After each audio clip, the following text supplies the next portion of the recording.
And we are live. Welcome back to Takes by Fans. Today is June 11th, 2025. I'm your host, St. Nick, and we got a great show for you today. Well, alrighty, the 2-day lull is over, and Game 3 of the NBA Finals is officially here, baby. So we're going to break down the game tonight. There's some good prop bets I'm liking. We discovered some nice ladders, some nice bets last night on the night show. Plus money bets, folks, okay? No minus 300 locks. No. We're feeling good. We're talking plus money locks. So we'll dive into the game tonight. We'll take some prop bets. Best way to cash in while we're all watching the big old Game 3. We've got other NBA stories to cover, and once again, more breaking big-time NFL news. So let's get right into it. And let's start here. Now, before we get into the NBA Finals talk, let's talk New York Knicks, folks. Because, hey, Knicks fans, life's coming at you pretty quick. The Knicks were the talk of the town. Oh, my goodness, they're back. But then they lost against the Pacers in the Eastern Conference Finals. So that's okay. Look, they had a great run. Good series. Jalen Brunson, dog. Karl-Anthony Towns, great playoffs. Just couldn't defend at the end and then got his coach fired. And now everyone's pointing the finger. And everybody was supposed to come to the Knicks. They get rid of Tom Thibodeau. He just sent out a heartfelt letter. We're not going to rate it out. We don't need any tears shed on this show. But shout out to Tommy T. Love the Knicks, and they stabbed him in the back. They stabbed him in the back. They say, hey, Tom, can you go get something for us? Turns his back, and they just start all stabbing him. Thanks for bringing us relevancy. Thanks for making it one of the most making it the most watched playoff series in the playoffs here. I mean, I'm pretty sure those Eastern Conference Finals games were doing better numbers than these finals. Woof. And they stab him in the back. And the Knicks thought that they were going to upgrade at coach. The Knicks thought they were going to get everybody. They thought they were going to get Chris Finch for the Minnesota Timberwolves. But the Timberwolves said, hey, no. What? Are you crazy? Interview? No, he's ours. Are you crazy? You want permission to try to take our coach away? No. No, thank you. And then, hey, we were like, hey, we're going to get Ime Udoka, the head coach for the Houston Rockets. He was great with the Celtics. Almost won them a finals, but then, woof, some allegations came out. Now he's with the Rockets, got them to the number 2 seed in the Western Conference. It'd be a great fit for the Knicks. But once again, the Rockets were like, are you guys smoking crack? Honestly, do you think we're going to just give you our head coach or trade or let you interview to try to poach him away? No. So the Rockets and the Timberwolves both shut down the Knicks pretty swiftly. Like, no. Go find another head coach. You're not taking ours. We've got great teams. We're not just going to give up our head coach. You're crazy. But the Knicks still have their golden goose in their sights, folks. You know, Chris Finch, all right, they kind of wanted him, but not really. Ime Udoka, they would have loved to have him, but they really got their sights on Jason Kidd. So New York Knicks fans, get excited because that could happen, right?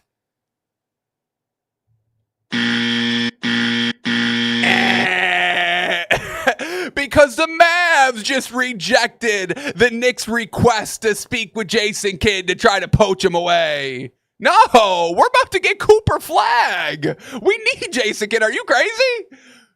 We're at the cusp here. We're not giving you our head coach. I know you'd love to have him. We love him. We love having him. So no, you cannot. So the Knicks thought that they were going to get the best of the best. Woof. Maybe we should have probably kept Tom Thibodeau till we had maybe another deal in place. At least some kind of, firm handshake on the table here. But now you got no coach.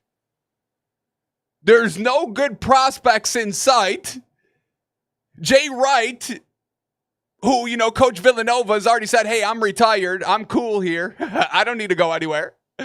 So, hey, New York Knicks, good luck. Good luck trying to find a good, serviceable head coach because you're right on the doorstep. Now it seems like we may be taking a step back here. Oh, man. Classic Knicks. They seem like they're taking a step forward, and it's 5 steps backwards. And honestly, this is just classic New York sports in general. I mean, classic Jets last season. Oh, we got Aaron Rodgers. We're ready to rock. 3 weeks into the season, let's fire the head coach and just lose all hope. All hope of trying to make a playoff run or a championship run this season. So they really know how to get it done. They really know how to get it done in New York, folks. This is hilarious. They really thought that they were going to get permission to interview these top tier coaches.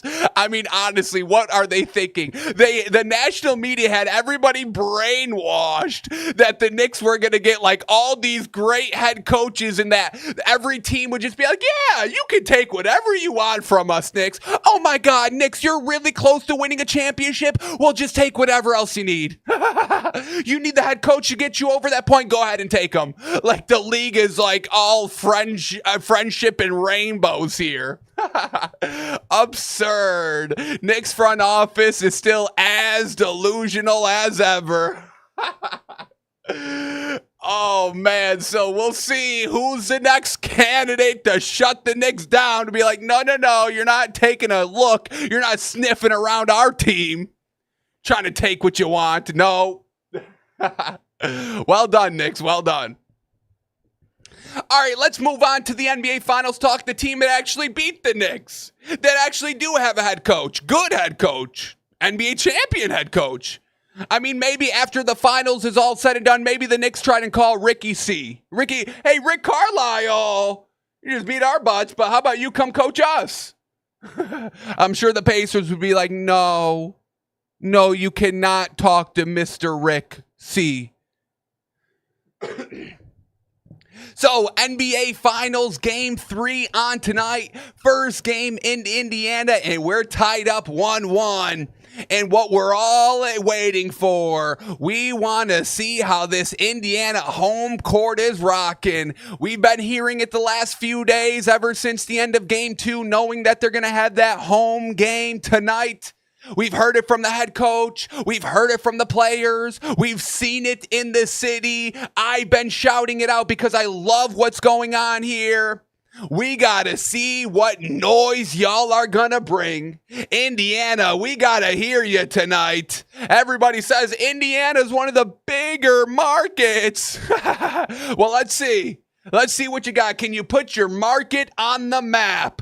Tonight, the Corn put the market on the map. The Pacers, the yes sirs, try to put their market on the map. We got Caitlin Clark in the Fever. You know Caitlin Clark's going to be in the house. I'm sure a lot of the Fever are also going to be rocking and roaring there. Let me get a prop bet of how many times Caitlin Clark is shown. Whether it's in the booth, where is she at? I think we're going to get kind of a little bit of a Taylor Swift media buzz with Caitlin Clark in attendance. Trying to rile up the team, rile up the fans. We know it's a close-knit group in Indiana with the WNBA and the NBA. They all support each other. One of the biggest games in maybe Indiana history going on right now. And they need everybody involved. So wear the gold shirt, be loud, make the noise, and make the Thunder and the SGA start shaking in their hooves, folks. All right? So we can't wait. Rick Carlisle on the NBA Finals says, quote, "This is a time of year that it doesn't get any better than this. The atmosphere, the interest, the opportunity. Coming back and being at home, there's so much to be excited about. So much to be excited about, like being tied 1-1, stealing a game on the road against the invincible, unbeatable, ultimate team of the Thunder. They stole a game. Halliburton, bink, bop. So, Indiana, don't let me down, don't let the team down, and don't let the market down. Go out, show up, And let's have ourselves a good game 3 because we know a lot of people are turning the channel. We know a lot of people are flipping through the channels. What other thing can we watch on YouTube TV right now? Because we get NBA Finals Game 2 averaged only 8.76 million viewers. It's the lowest Game 2 since the 2020 bubble. And the only final since 2007 where viewership dropped after Game 1. So, not what the big market wants to hear, not what the NBA wants to hear, but hey, look, they're missing out. They're missing out. No money coming out of my pocket not watching the game. You know what I mean? Watching the game.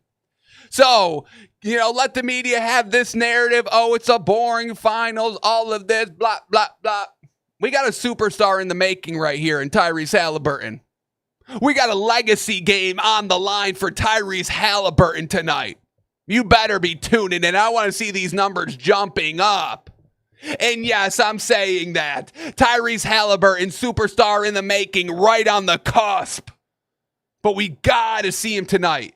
At home, chance to take a 2-1 lead on the series. Have the Thunder kind of off balance.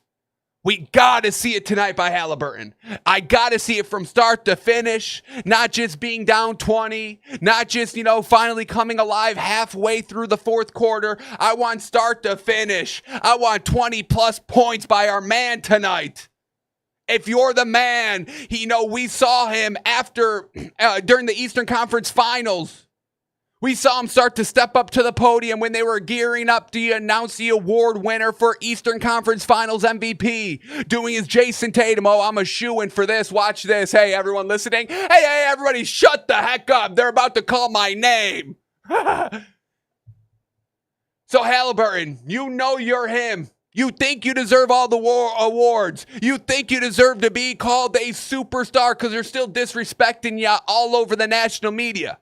And maybe rightfully so after Game 2, all right? So go get it done tonight, Hallie. What the Hallie? The moment. Not truly family friendly, but the Halliban. It's catchy. It's all over Twitter and X. It's interesting. Not very marketable, but it's a nickname nonetheless. So go and earn it. Go and get it done because we're going to be betting them tonight, folks. We are going to be betting Tyrese Halliburton because there's a few prop bets I love that we can all kind of sink our teeth into and cash. And, whoa, Vegas doesn't believe so because we just see a big flip here. We see a big little flip. Now, the first bet I did like that we see the flip on instantly, value going up, is Tyrese Halliburton at 3+ 3-pointers. It was at -105, a classic line, but now it's at +100. Ooh, big Bob. Like that a lot. Once again, we are in the playoffs, in the finals. You got to bet the stars. You got to bet the stars to show up. And we're going to do that tonight. At home, we know Halliburton loves the 3. We know he loves it. We can expect like 8 to 11. On the low end, maybe 7 or 6. But we know the attempts are going to be there. We're betting on the buzz of the Pacers arena. This has been the biggest narrative in my mind the last 2 days. They're moving on from Game 2. They know it was gross. They know it was disgusting. They know the mistakes they made. They put it behind them. We played the audio for y'all. Ricky Carlisle, Nembhard, everybody. We saw the signs all over Indiana right now. It's all dripping in gold over there. So we're betting on the buzz. When the first 3 falls, oh baby, and the crowd is rocking, the team is feeling it, the 3 ball ain't gonna stop falling. And we've seen this Pacers team. They can go on these great scoring runs where everybody's hitting. They're moving the ball around. Everybody's cashing. We've seen these. These are dangerous. And they need it tonight. 4 or 5 straight minutes of all just cashing, whether it's a 3 or a layup or whatever it is, just constant scoring. They need to go on their runs again. We saw it through the Eastern Conference playoffs. Now we need it in the finals. You're at home, got to get it done. So we like Tyrese Haliburton at 3+ threes at plus money. And I'm actually going to ladder it all the way up to 5. 4 threes for Haliburton at plus 255. And 5 threes at plus 600. We love all of this. All of this value has just gone up in the last hour since I've had this up. So people are disrespecting the Pacers right now. Vegas, the bettors, with this value getting better. So lock it in while you can, folks, before it goes right back down. Haliburton, 3, 4, and 5 3-pointers. I love them all. Great value across the spread. Now, another thing that I like, once again, relying on, this is a thought of what we're betting tonight. The crowd, the energy, great long scoring stretches by the Pacers. And I think TJ McConnell can have a big part in that. We know TJ McConnell, he's not a pass-first player or point guard. Somebody's got to be feeding. And we know TJ McConnell, great passer. We saw it in game 1. Fantastic. Not a lot of opportunities in game 2, but still got it done. We like TJ McConnell on this ladder of assists from 4 to 6. We get TJ McConnell 4 assists at minus 120. Like it. TJ McConnell 5+ assists at plus money at plus 170. Love the value there. And then I'm even going up to 6 because the value's right. Plus 320 for 6+ assists by TJ McConnell. Now, obviously, we know Tyrese Haliburton is also a little bit of a passer. Not even a little bit. He is a passer. A little bit of a pass-first point guard. But once again, we are kind of relying on Haliburton to be more aggressive with the ball, especially earlier on in the game. So maybe McConnell truly becomes the dominant passer of this game. Those are our 2 reasonings behind these 2 ladders that I'm gushing about. Now, another thing that I do like, it's a small gush. It's TJ McConnell at 1 3-pointer. It's at plus 230. Amazing value. Now, TJ McConnell has cashed this in games 1 and 2. The only bad part is that he took only 1 shot in games 1 and in game 2. So he went 1 for 1. Great, he cashed. We want to see those attempts maybe a little bit more, a little bit up. I mean, if I'm seeing that he's taking 3 threes a game, this is a no-brainer. We lock this in. But the fact that he's kind of only taking 1 3 maybe develops into, once again, like what we were kind of saying, just a pass-only player here because everyone's just on fire shooting from that revved-up crowd on their side. But it's still good value nonetheless. So, TJ McConnell, 1 3 at plus 230. It's got the St. Nick stamp of approval if we want to pay it. And if you want to get real crazy, real nutty, if everything's falling, he's open. 2 threes for TJ McConnell's at plus 1,600. I mean, golly, that speaks for itself. I mean, that deserves a sprinkle at the minimum. I would say 1,600 for 2. How many times TJ McConnell made 2 threes this playoffs? Let me quickly double check this because that's crazy. 1,600. We know he's a dog. He can do it all. It's not like this man's a scrub 3-point shooter. He's shooting 30% on the season. It's not great, but I'm not advertising him as, a top-tier 3-point shooter. He's very good when they're open. He's able to get open. We've seen it game 1 and 2. But this season in the playoffs, his 3-point attempts, let's quickly take a look. This two's coming at me quick.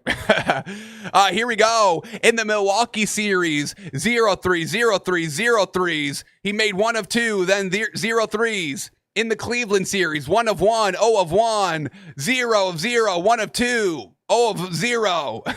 Against the Knicks, 0 of 1, 0 of 2, 0 of 1, 0 of 0, 1 of 2, 1 of 2. And then in OKC, like we said, the 1 and the 1, the 1 and the 1. So we've seen him take 2. Doesn't happen too often that he makes them both, but we've seen games where he takes 2 at home. City's buzzing. Threes are dropping. He's feeling it. The 1600, I mean, golly, I can't officially endorse it, but I mean, that's a spicy meatball. I'm not going to fake to y'all. That's looking good. That's looking like a big beefy meatball right there. I'll endorse a sprinkle. I endorse a sprinkle. I guess I'll say that. A nice little sprinkle on that. TJ McConnell, go get it done. Woo! I got chills looking at that. All right, and then the last thing I do just want to kind of point out here. I would stay away from it. I don't love it.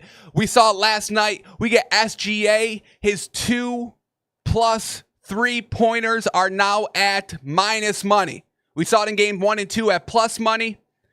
Vegas finally catching on. Shea's been aggressive from the 3. He's been hitting them. I would probably stay away from betting SGA 3s on the road here.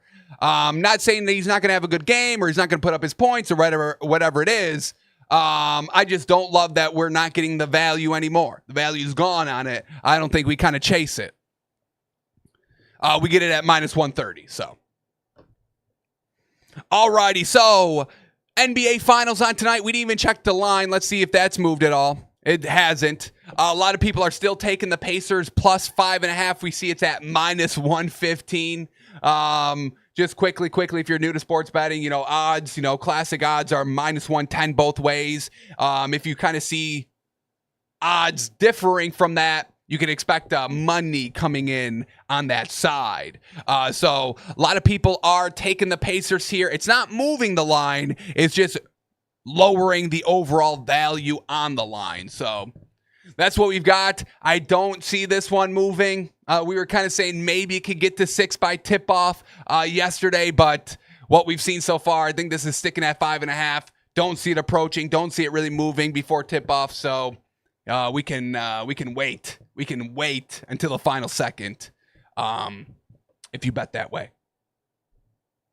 All right, let's keep moving on here. 2 more things I want to touch about in the NBA, and then we will shift gears to the NFL. And the first one up is Wemby is on a 10-day stay at a Shaolin temple.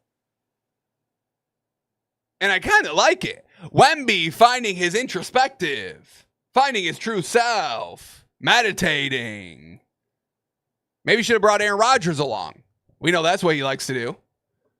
Aaron Rodgers may, cut some corners on the enlightenment and the finding your soul by, doing the ayahuasca. I don't know if that's a cheat code. I've never done it, and I've never really done a Shaolin temple. But I kind of feel like if you're taking ayahuasca, maybe a little bit of a cheat, a workaround, than a 10-day stay. But here we go.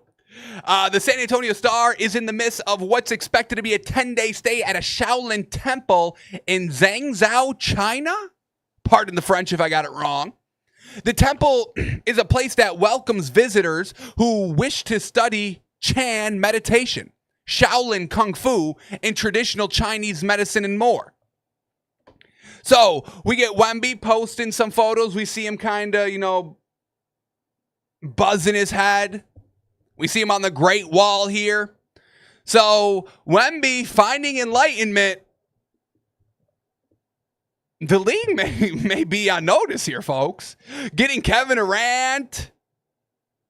Victor Wembanyama finding his center. I mean, we may be in for something here, folks. We may be in for an all-time team here. Is it too early to bet the Spurs to win the finals next season? Can I bet on that? Is that up? Futures? You got any futures for me? Team futures. 2025-2026 champion. Yeah. What can we do? I'm going to put it in now. Spurs plus 1,400. I'm going to hit it. Last call for value. For value. The Spurs plus 1,400. It won't get any better than this, folks. Get it now. Get it now. The Spurs are actually the 1, 2, 3, 4, 5, 6, 7th favorites to win the finals next season. Thunder are the favorites at plus 205. And get this, folks. The Knicks and the Pacers are tied for 2 at plus 800. Now, that's disgusting. We don't bet that now. Do not take the Knicks plus 800 to win the finals next season right now. Not the time. Not the time. All right, and then the final thing right here. A good article that proposes some questions. Quick answers are provided, and we can also answer ourselves to see where we rank among the experts. So, article here, what have we learned through 2 games of the NBA Finals? Yeah, what have we learned? Let's see the questions proposed. First one up, what is the biggest adjustment the Pacers need to make in Game 3? Well, let me give my answer, and then we'll go over the experts quickly. I would say the biggest adjustment the Pacers need to make in Game 3 is offensive urgency. Stop, I know y'all pass the ball around, y'all pass the ball good, everyone's unselfish, all this, everybody can hit. I get all that. But we got to put that aside a little bit. Just a little bit. Just put it on the back burner a little bit. I need somebody to take over this game. I need somebody to man the ball. I get it. I get it. No more big 3, no more superstar area, blah, blah, blah, blah, blah. I don't care. You can mix both. That's really the overall narrative. You can mix both. You need both. You need a superstar, but you also need depth. It's called being a good GM, good front office. It's not, oh, we're in a big 3 era or a superstar. No. It's that the best do both. The Heat team, the Miami Heat team, the big 3 of LeBron, D. Wade, and Chris Bosh. Yeah, it's great. But they also had the bench, the depth, Ray Allen, the savior. Shane Battier. Was he on that Heat team? I think he was. Undervalued. Silent, 3-pointer assassin, Shane Battier. They had the depth. SGA. He's the superstar, no? Big 3, SGA, Jalen Williams, and Chet Holmgren. But they've also got the depth of Alex Caruso, NBA champion. You need both. So we need to turn on that superstar. Who's going to be the superstar? Because the national media says there is no superstar for this Pacers team. So we need somebody to emerge as one here. Haliburton, go get it done. I forgot to tell you all the prop bet. Tyrese Haliburton, 20-plus points. Is that plus money? Bink. We like that. We love that. I'm gushing over it.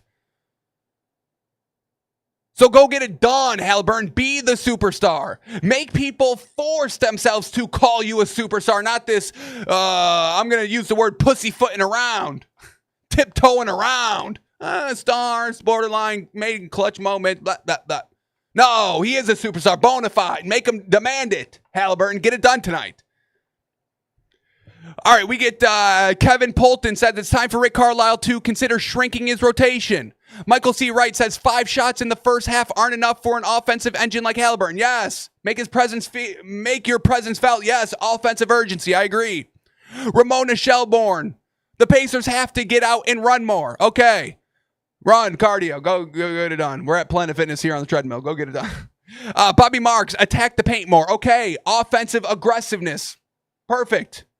Zach Cram, in the regular season, OKC ranked 26 in opponent free throws rate. Okay, too many stats there. Spit it out, young buck. We move on. Tyrese Haliburton's finals performance has been blank. Fill in the blank. Tyrese Haliburton's finals performance has been... I was going to say non-superstar-esque, but he hit the game-winning shot in Game 1. Game 2 goes ghost. Not consistent. I guess I go that. Tyrese Haliburton's finals performance has been inconsistent. And inconsistency is not superstar-esque. Unfortunately, even though you had a great superstar performance in Game 1, clutch superstar performance. So I go inconsistent. We get Shelbourne says uneven. Same thing. Pelton says predictable. Yeah. You're going to dribble, look for the open guy, try to drive, get shut down because this Thunder defense is locking up. So, yeah, predictable. We know him. Be unpredictable. Be aggressive. Come out, demand the ball, and shoot 5 threes right off the rip. I don't care. The first 5 shots for the Pacers should be Haliburton threes. Contested, uncontested, double team, triple team, half court shots. I don't care. Mix it up. 5 threes for Haliburton to start the game. That's what I want to see. That's unpredictable. That throws the Thunder off their game. We get Cram saying saved by one moment of brilliance in the clutch. Ooh. Yeah. Yes. Marks, if we are judging it solely on the fourth quarter, then Haliburton is one of the best players. That's a stupid thing. If we're basing it just on the fourth quarter, we're not. Maybe he's playing Smurfy there. I'm not reading the rest of the quote. We move. And then Wright says subpar. Yeah, subpar. I would agree. But we got to give him credit. SGA did not hit the shot, and Haliburton did game one. We do need to keep this in mind. Do not let the narrative, do not let the talking head, the national media, lose that SGA was not clutch game one. Nobody's talking about it. And I'm not saying it's defining him or it's the defining factor and we should ignore everything else. I'm not saying that. But we got to keep everything complete in totality. And SGA in the biggest moment missed 2 shots and then actively looked to give up a shot. We got to keep this in mind. Because, I mean, let's phrase the question here. SGA's finals performance has been blank. Fill in the blank. I'm going to say not clutch. Great, not clutch. Next question. The X factor through 2 games has been blank. The X factor between 2 games has been... I'm going to say Alex Caruso. Once again, able to kind of lead the second unit offensively, defensively. Championship experience a little bit with the Lakers. And I'm going to say, that Alex Caruso is... I'm not going to say, I don't want to say the main reason, but I do want to say is a solid reason of why this Thunder team plays consistent team defense. Leading by example, we know SGA and kind of Jalen Williams, they lead by example for the main crew.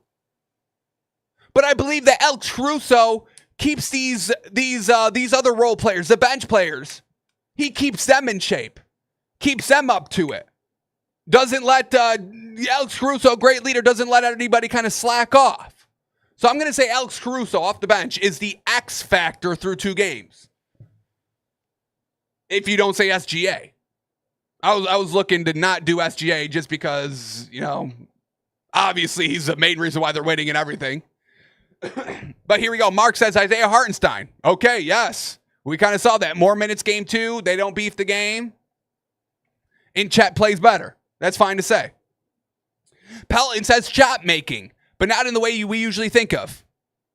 Okay. I'm not going to keep going into that. We're just here quick. Cram says bench scoring. Okay. Yeah. Even with Haliburton struggle, the Pacers are still +7 with him on the floor in the series. The problem is that they're -22 in 23 minutes without him. So, yeah, I mean, sheesh, bench scoring, not getting it done when Haliburton's not on the floor. Okay. And then Wright says, the reserves for both squads, so bench scoring, bench. And Shelbourne says, I don't like putting anything on the officials, but the Thunder thrive on physical play style.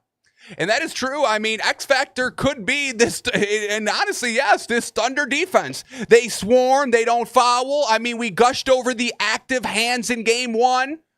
Just unfortunately, they weren't able to kind of put points up to those great defensive efforts.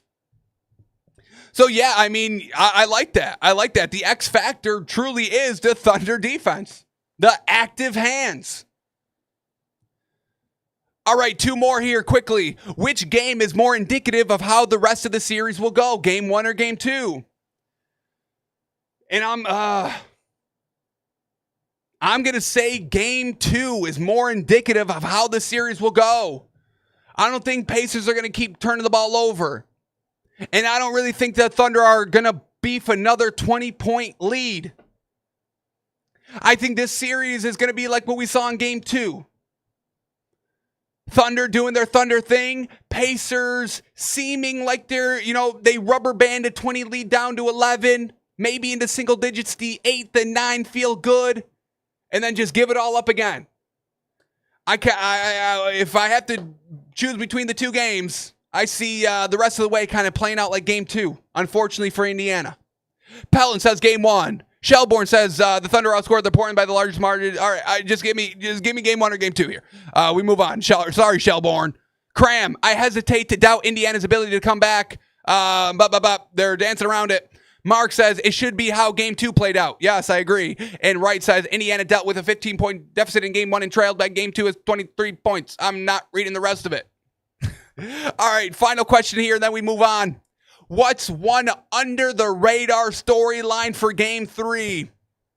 Under-the-radar storyline. That the Pacers changed their shirt logo message from yes, sirs to, but this is Indiana. That's not getting anybody hyped. I don't know what the heck that's supposed to mean. But this is, yes, we know we're in Indiana. I don't think anybody said that this was not Indiana the entire playoffs. So I think that's the biggest under-the-radar storyline. That may not get the crowd into it. I would hesitate putting on that shirt. Yes, sir, shirt. Oh, my goodness, I put 2 on. I use them. I use one as a shirt and one as pants. But this is Indiana shirt. I hesitate putting that on my body. Wright says Pascal Siakam dropped 21 points. Or more in 8 of 16 games coming into the final. So he's saying Pascal Siakam, I'm assuming. Shelbourne says the Thunder's depth is a huge advantage for them. Pelton rebounding. Marks the non-SGA minutes. And Cram says after Holmgren and Hartenstein didn't share the court in Game 1, the Thunder used a double big look for 5 minutes in Game 2. That's under the radar. So that's everything we learned in Games 1 and 2, gearing up for Game 3 of the NBA Finals tonight, folks. Gonna be a great one. We are tipping off at 8:35, probably 8:45.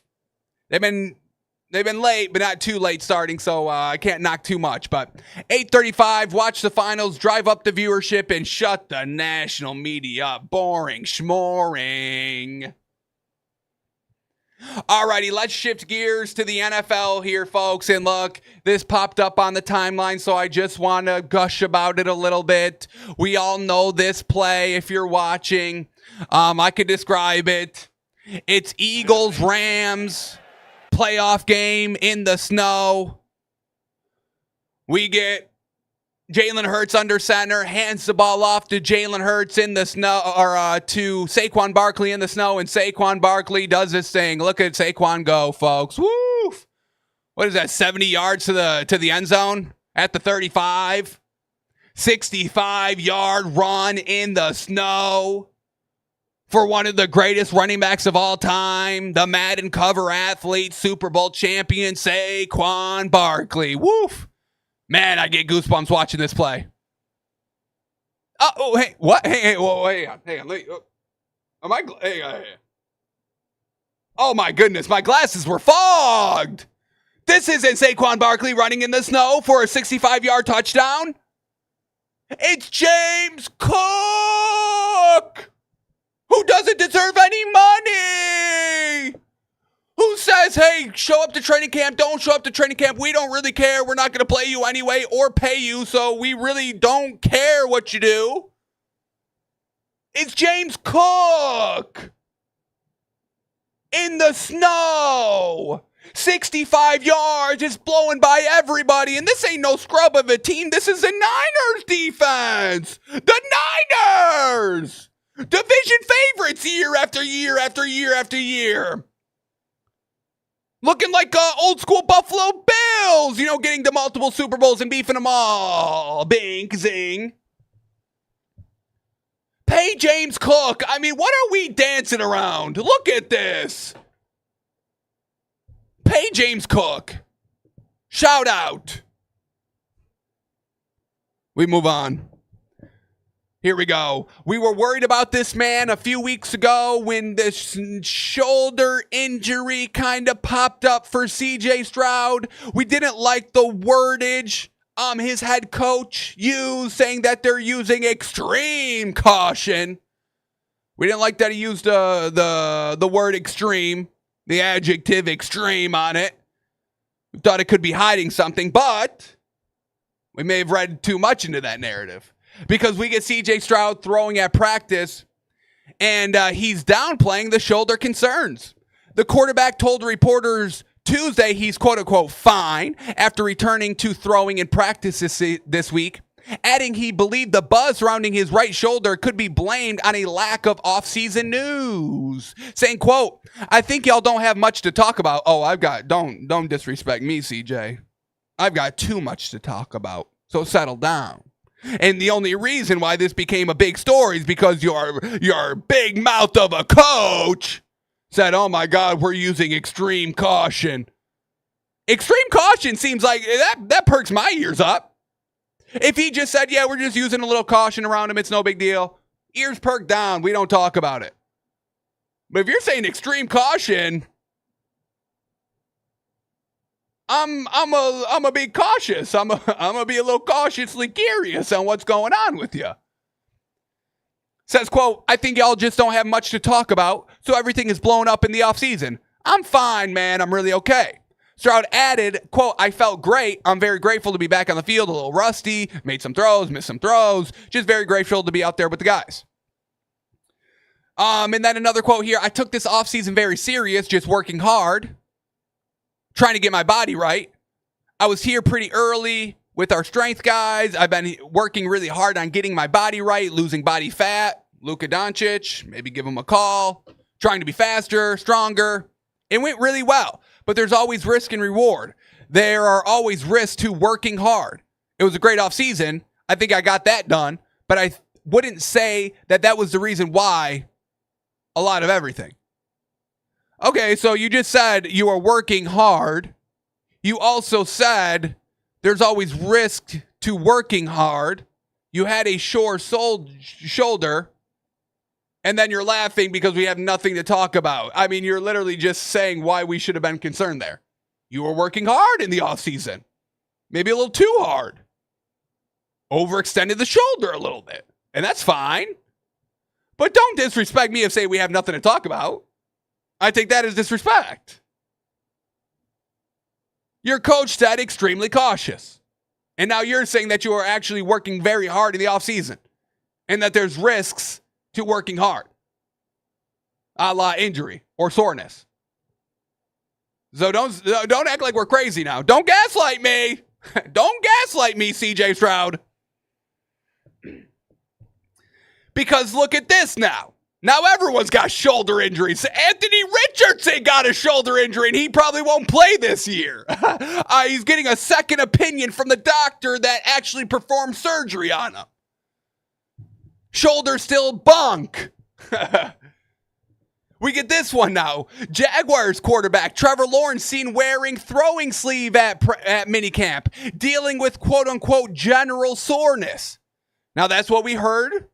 With CJ Stroud, it was general soreness. Head coach Liam Cohn, we don't get the quote of, oh my God, we're using extreme protection caution on him. Not blowing this out of proportion. Just saying general soreness. I'm blanking on the Texans head coach name. That's why. But why didn't he just say that? DeMeco Ryans, shout out. DeMeco Ryans, why didn't he just say, yeah, it's just general soreness? Why do you have to use everything else in the kitchen sink to describe it? That's all I'm saying out here, folks. So now we got to watch Trevor Lawrence. See how his shoulder's doing. All righty. Well, we get this. More training camp footage news coming out. We just saw that the Packers released Jair Alexander, their cornerback, their probably best cornerback. And yesterday at practice, they're so thin at the quarterback position, cornerback, that they had to use a wide receiver, Bo Melton, as a corner at practice.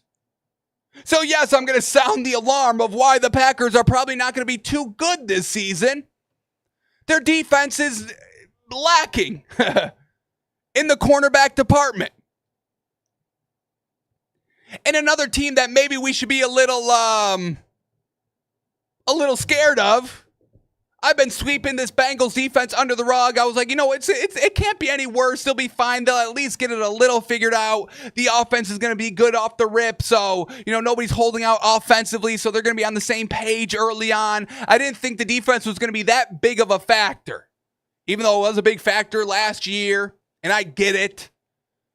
But now I'm starting to join y'all. I'm starting to sound the alarm that this Bengals team, maybe they've got no idea actually what the heck they're doing.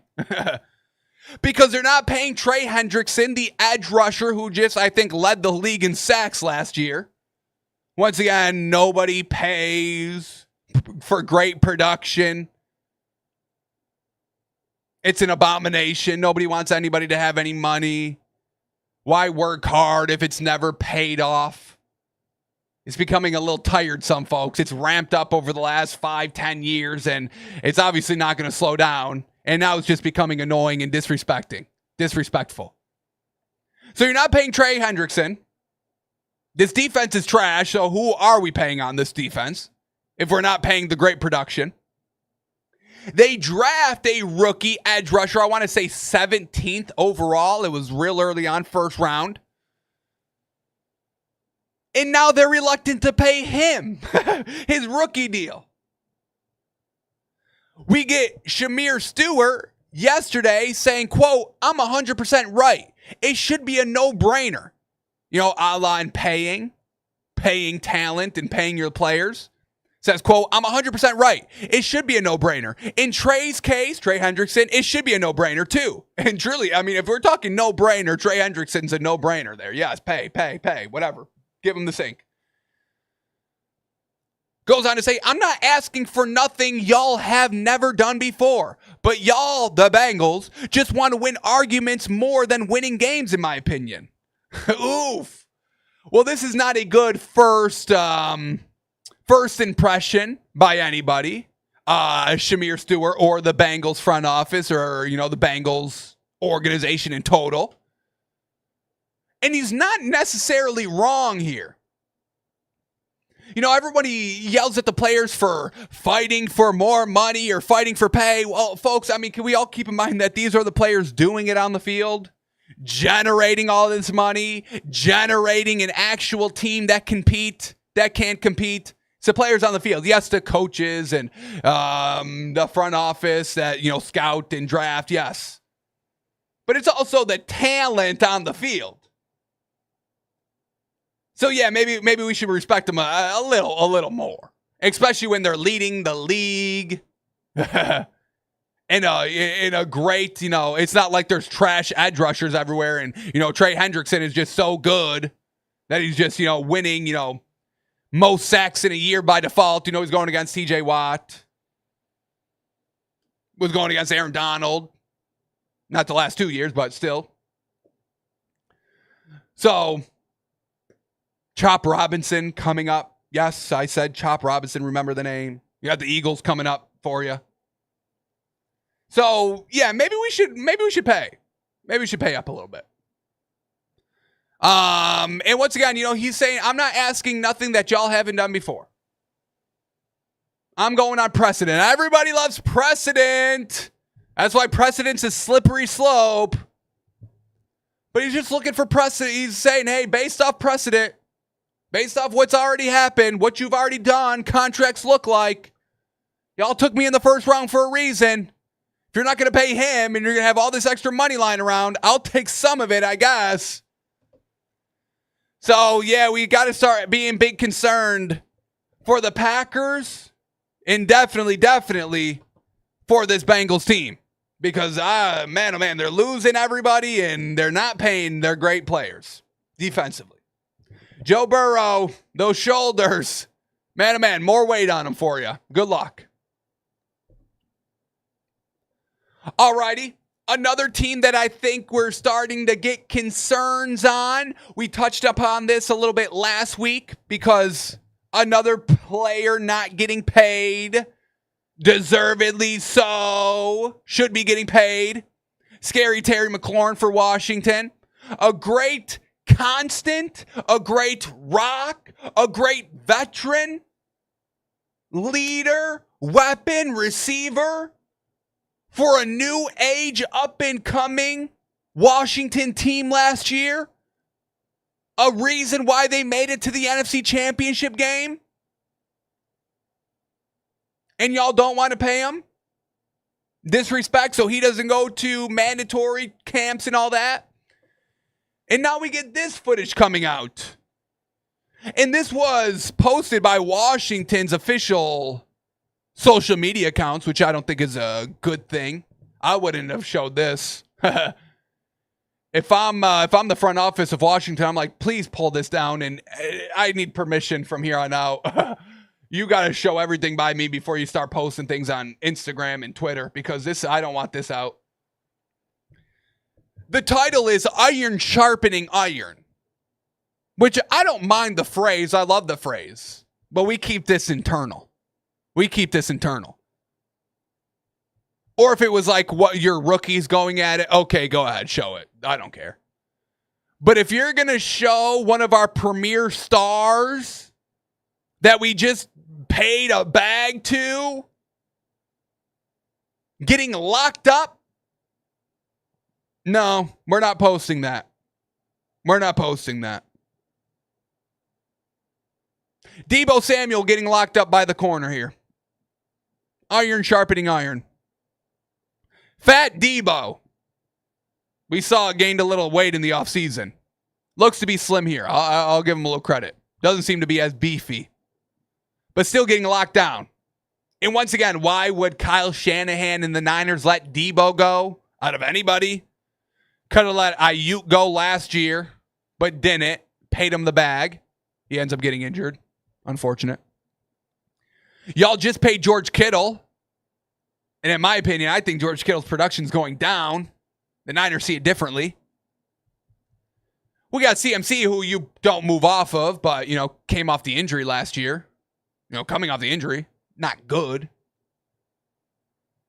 But you let Deebo go? You let Deebo walk out of everybody? Huh. So maybe Kyle Shanahan knew we've been seeing the downslope of Deebo Samuel. Offloaded him early. Swindled, suckered Washington into taking him.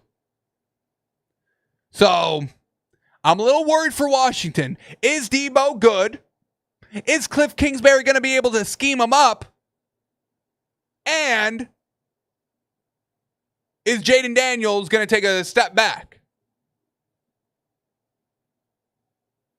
Because if you don't have Scary Terry out there and Deebo's your wide receiver number one, I think it's good luck for you, in my opinion.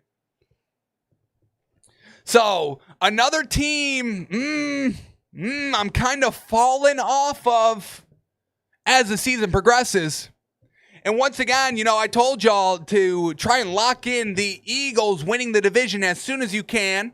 I think it's just going to keep on declining. Let's see if we've seen any movement over the last week here. Eagles division winners. It was always at minus money, which, we can understand. But as of June 4th, Eagles to win the division was minus 135. It is currently at minus 135. So, not that I would expect it, this footage and the Scary Terry holdout to really affect Vegas's odds. But we'll see if anything makes this kind of go down any. Washington at plus 205. That's still the same. So, Eagles at minus 135. It's not going to get any better than this, in my opinion. Alrighty, what else do we got up? Next up here. This is just I want to gush on. I want to gush on this team, folks. I'm really loving this team. And it's not one of the premier teams, the Bills, the Josh Allen-led Bills, or, the great running back of Josh Allen in the Bills or anything like that. It's the New York Giants, folks. It's the gosh dang New York Giants. And honestly, I want to bet them to win the division. They're plus 2,500. They're worse than the Cowboys, which I think is crazy. I put them as third favorites. I would put the Cowboys as worst favorites to win this division. But I love this Giants team, folks. I really do. I mean, there's big weapons everywhere. Obviously, in the picture, we've got our man Brian Burns and Kayvon Thibodeau. Dogs up front. Big dogs that always bark. Love the pressure up front by the Giants. Obviously, we got Russell Wilson, who...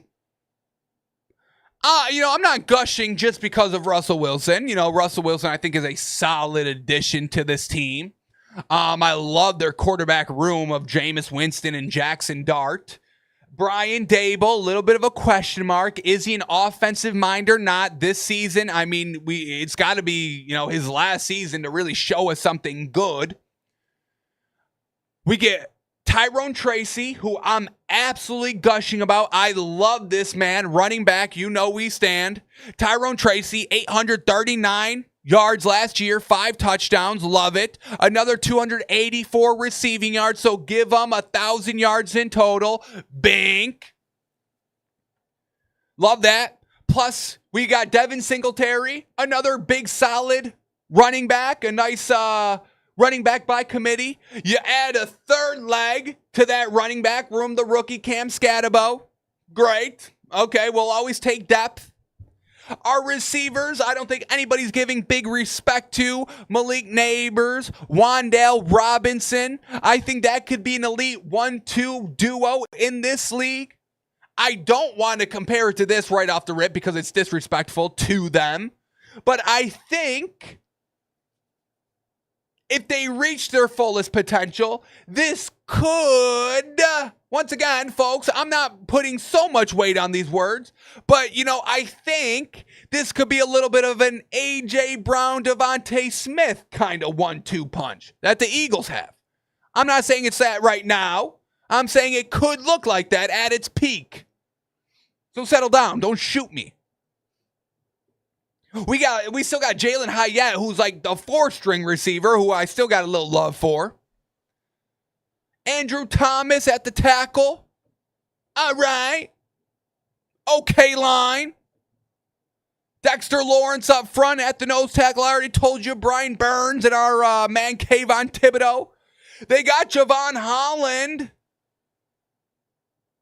who people claim is a bad locker room guy, but good talent. Abdul Carter. I mean, they've got studs. Bobby Okereke. I mean, I'm gushing. I really think this is a sneaky good team, folks. Bet their win totals. I mean, what do we got? Give me 9. Give me 8, 9 wins. Easy. I may play a 10-win season. What are we talking about? 6 wins at plus 125, yes. 8 wins at plus 300, yes. 10 wins at plus 750.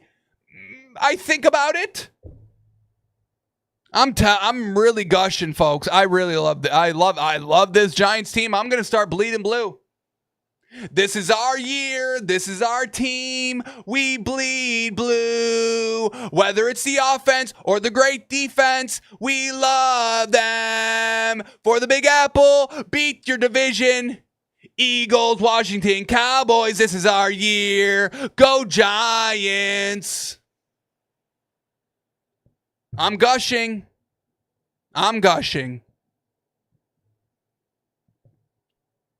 All right, and let's end it here. Let's end it here because it's got to stop, folks. It's really got to stop. I'm over it.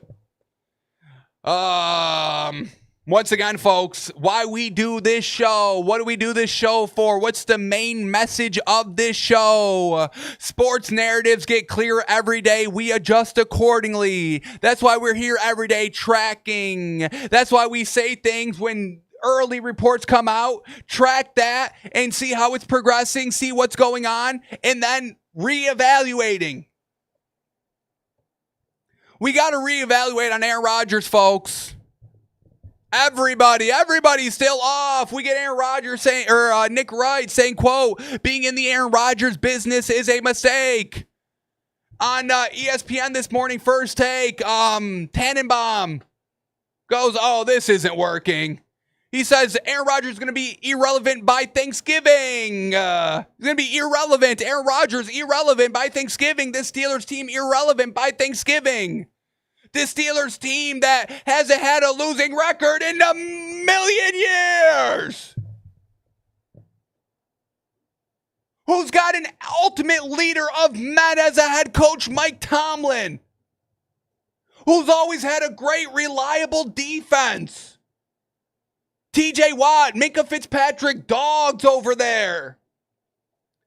The offense that worked with Russell Wilson and Justin Fields. Spare me.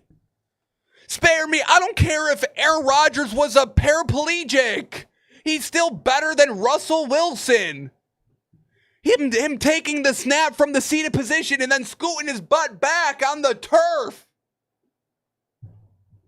Being sitting like 2'3" man, Aaron Rodgers. Still better than whatever Russell Wilson did last year. They got rid of their cancer in George Pickens. They added an absolute stud of a beast, DK Metcalf, that doesn't give up, that embodies Steeler country, Steeler culture. Aaron Rodgers, folks, saying all the right things. I know everyone's like, well, he waited to the last minute. They had an understanding. That's what gentlemen do, folks. They have understandings and they stick to it. I just heard this on ESPN yesterday, and I said this like 2 weeks ago. And nobody gushed when I said it. I didn't get to go on ESPN and say it. Because once again, everything we say is usually 2 weeks ahead of the national media. It's no big deal. I pride myself on it, but it's okay. I don't like to brag too much about it. But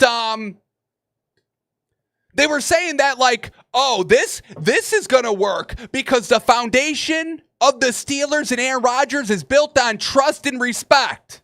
Said that 2 weeks ago. Mike Tomlin, Aaron Rodgers, both men of respect. Men of high regard, at least, maybe their actions don't always say it, but that's how they advertise themselves. I'm a man of my word. I always keep my word. We know these people. But, they embody that. Mike Tomlin, Aaron Rodgers. They had the handshake deal. Aaron Rodgers said, yeah, I'll be there. Just give me some time. I'm not going to be there for the voluntary. I'm dealing with some things, all that. I'll be there, though. And once again, Mike Tomlin said, all right, I trust you. And Aaron Rodgers said, all right, I trust you. And they didn't draft like a high-profile quarterback or anything like that.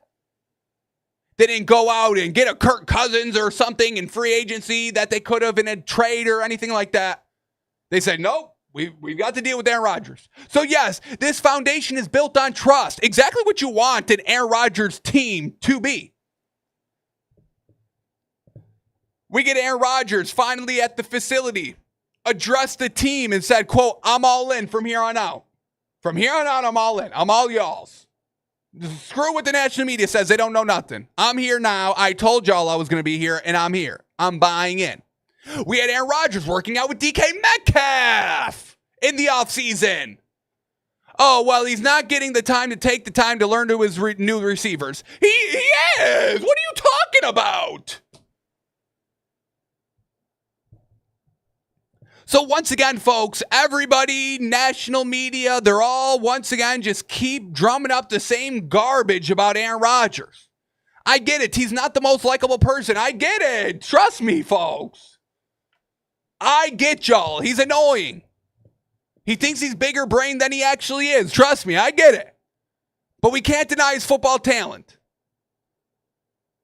Even still here, I mean, we told y'all the stats, showed you the passing yards, the passing touchdowns. Top 10. Winning the last game of the season. Stop with he's still hurt, he can't move, blah, blah, blah. It's bunk. It's all bunk. We got to move on with this Aaron Rodgers narrative. I'm telling y'all, I'm truly begging y'all. Aaron Rodgers also got married. Didn't make a big fuss about it. Has his wedding band? Yeah, I got married. Josh Allen won't stop putting his hand down. I mean, freaking in his photo shoot in his full uniform, he's got the wedding band on. At his press conference, he said, I got new hardware. Might want to rephrase that. We usually reserve the word hardware when we're talking about, like, you know, Super Bowl champion trophies. That's hardware. That's jewelry. You got jewelry on. Josh Allen, no, that's jewelry. Not really hardware. The MVP is hardware. That sympathy MVP is hardware. The MVP chain is jewelry. And Josh Allen, hardware. Patrick Mahomes knows about hardware, Josh Allen. That's jewelry. On your finger is jewelry. Back to football. Got some hardware now, so. Got some hardware now? No, jewelry, Josh. That's a ring. That's not the Lombardi Trophy. That's not hardware.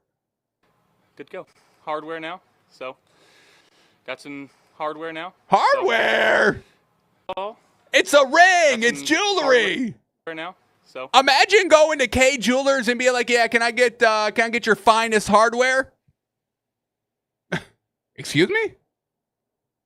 Yeah, I want your finest hardware. Sir, this is a jewelry shop.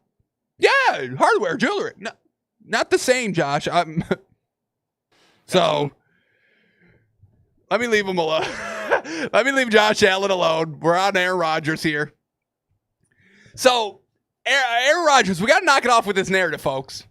And then, you know, this is very, very low, but I'll try to play it. Aaron Rodgers, you know, asked, you know, why he's still playing. And another reason why I kind of like it, you know, he's taking ego out of it. He's like, I'm not here for my ego. You know, I've tried to play for ego, and it doesn't, you know, the results aren't good feelings. You know, I'm always kind of, you know, left a little empty when I'm playing. I felt like being here with Coach T, and the guys for the opportunity here was the best for me, and I'm excited to be here. Aaron, is it? Sheesh. It's like, I don't need it. Yeah, I think that's what it is. Like, Ego. Sheesh. I blanked on that word. I could not think of that word for.